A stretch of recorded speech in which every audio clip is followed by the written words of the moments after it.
એક ડગલું ડાયાબિટીસ મુક્ત જીવન તરફ. હજુ સુધી તમે તમારા બ્રેકફાસ્ટ, લંચ અને ડિનર પછી 30 મિનિટ પછી 10 મિનિટનું વોક ચાલુ નથી કર્યું તો આજથી જ કરો. વિજ્ઞાન સમજીએ.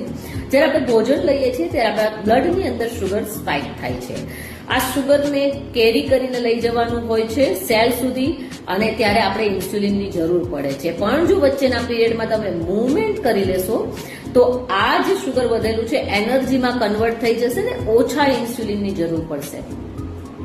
છે ને સરળ? તો આ ક્રિયાને તમારે તમારી દિનચર્યામાં ધાર્મિક રીતે વણવાની છે. જેમ તમે રોજ પૂજા પાઠ કરો છો એવી જ રીતે તમારે આફ્ટર મીલ વોક કરવાનું છે.